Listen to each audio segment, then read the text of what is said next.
The termination letter sat on the kitchen table next to a half-eaten bowl of cereal and a crayon drawing of two stick figures holding hands. One tall, one small. Both smiling in the way only children draw people, like sadness doesn't exist yet.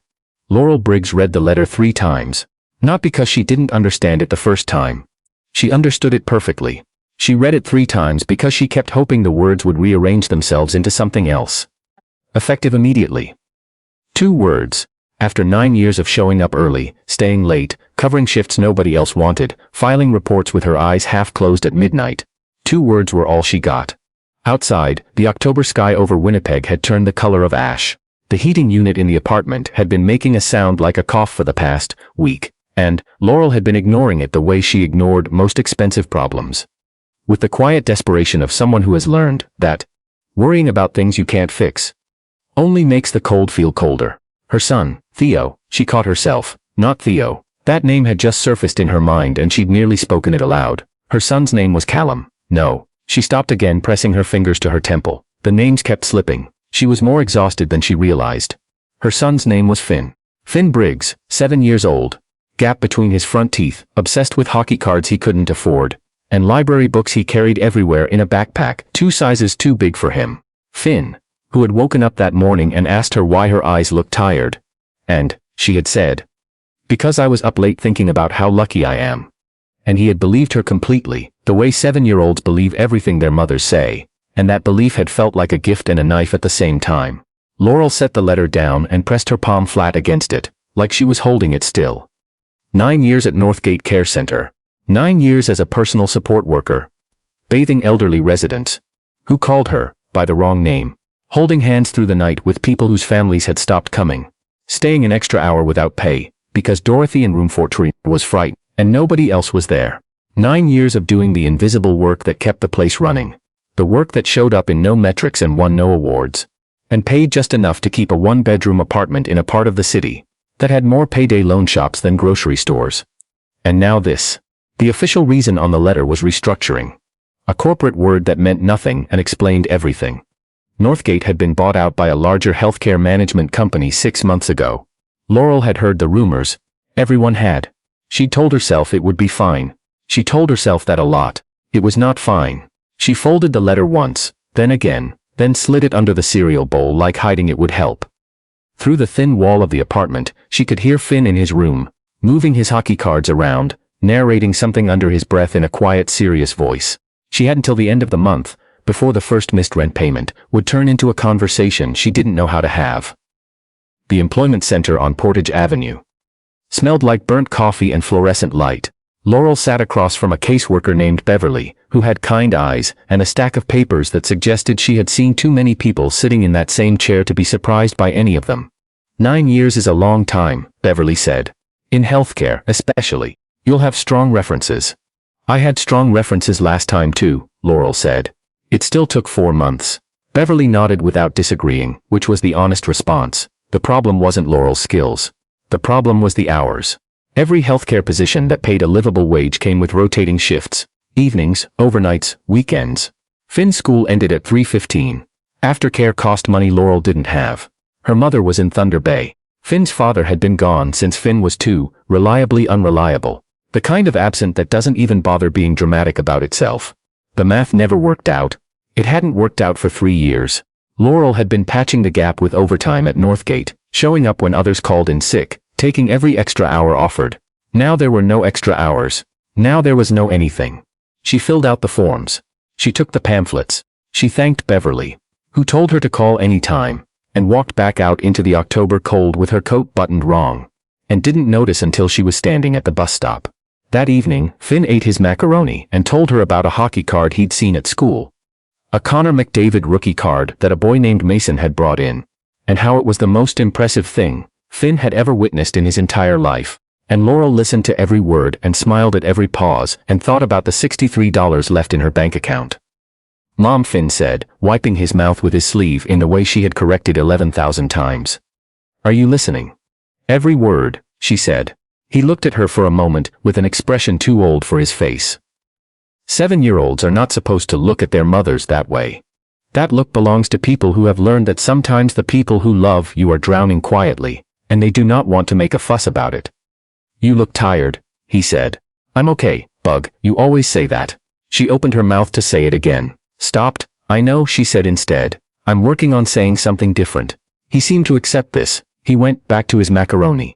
Laurel stared at the $63 in her head and tried to figure out which bill was smallest and how long she could hold the others off. With apologies and half a pissant. And the specific kind of careful politeness that poor people learn to use as a survival skill. The weeks that followed were the kind that don't have dramatic moments. They have small, grinding ones. She applied for 46 jobs. She counted. Some didn't call back, some called back and offered hours that made childcare impossible. One offered a wage so low it would have cost her money to take it after transit and aftercare. She took 2 shifts at a food packaging plant on the overnight rotation, leaving Finn with the retired woman downstairs, Mrs. Okafor, who asked for nothing in return and got groceries she couldn't always afford as thanks anyway. She sold her grandmother's silver earrings at a shop on Main Street. The man gave her $40. She thanked him and walked 3 blocks before she let herself feel it. She started buying the marked-down bread.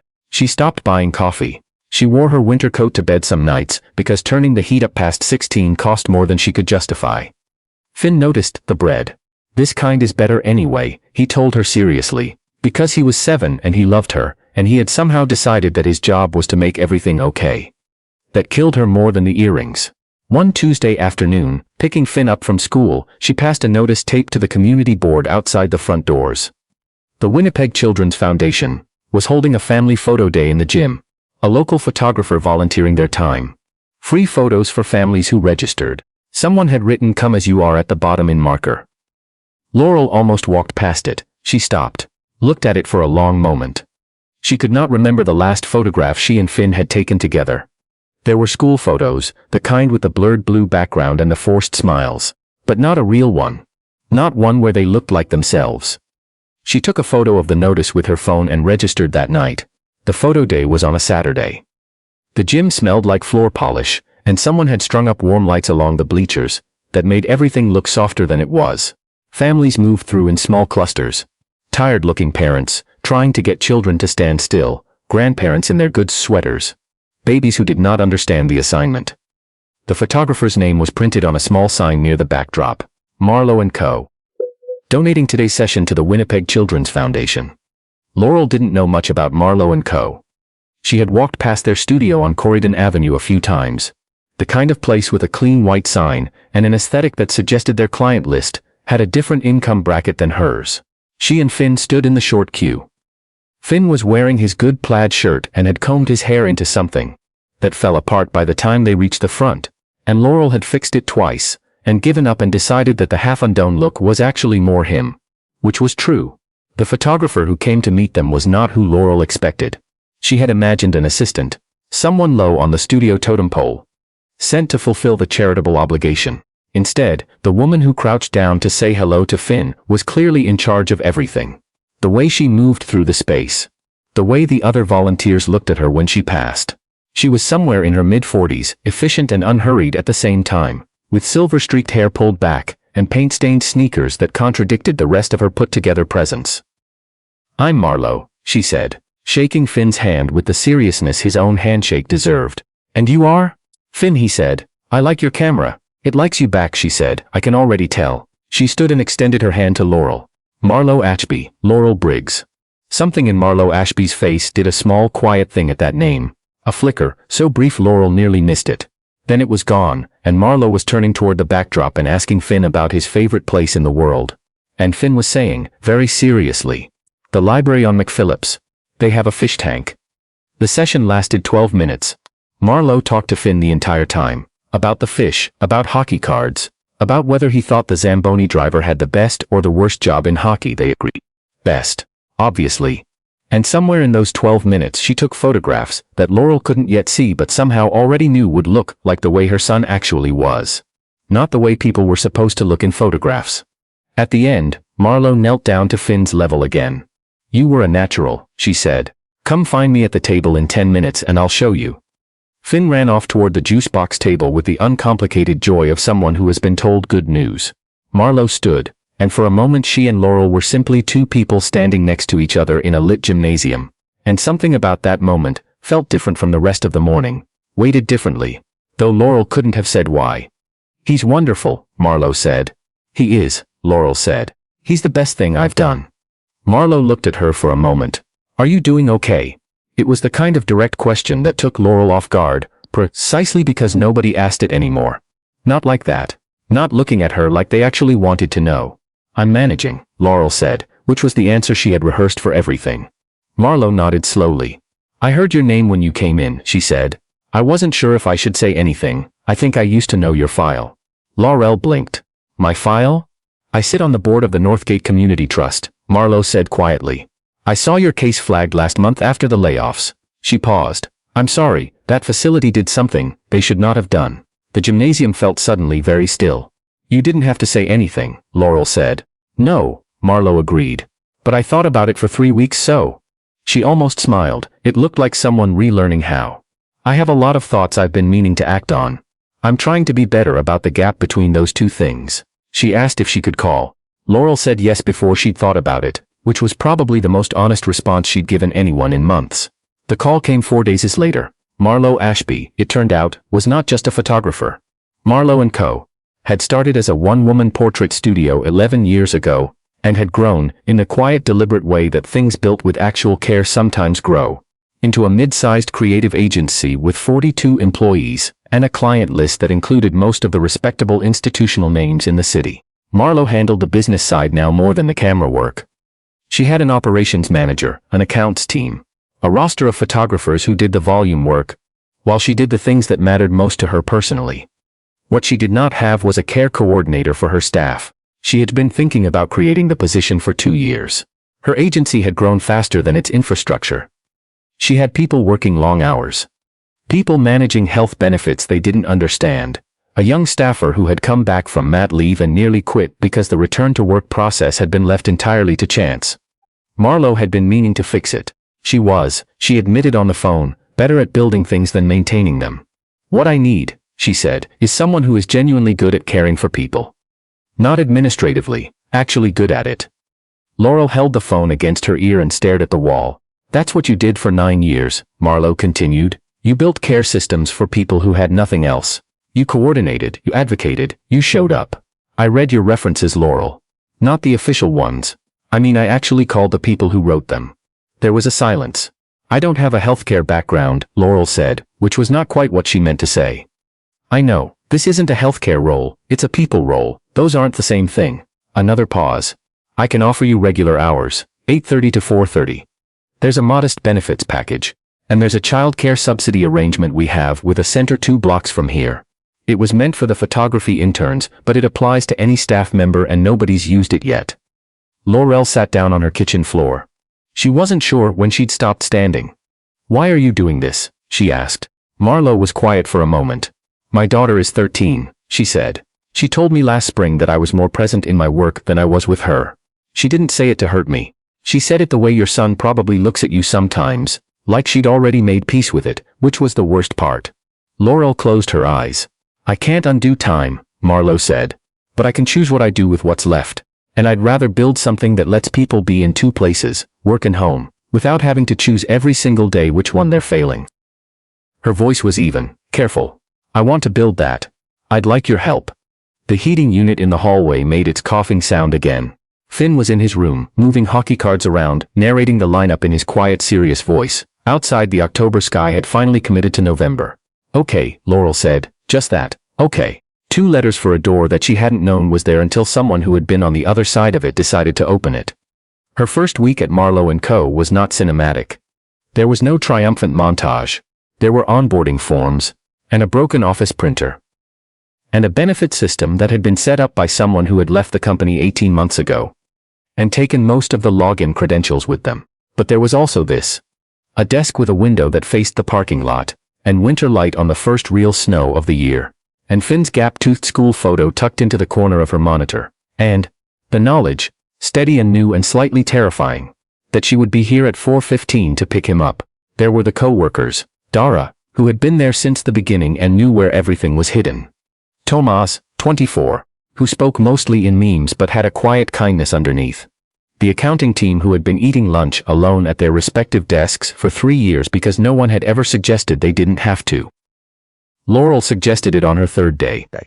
She said gently that they should probably eat together sometimes, just if they wanted.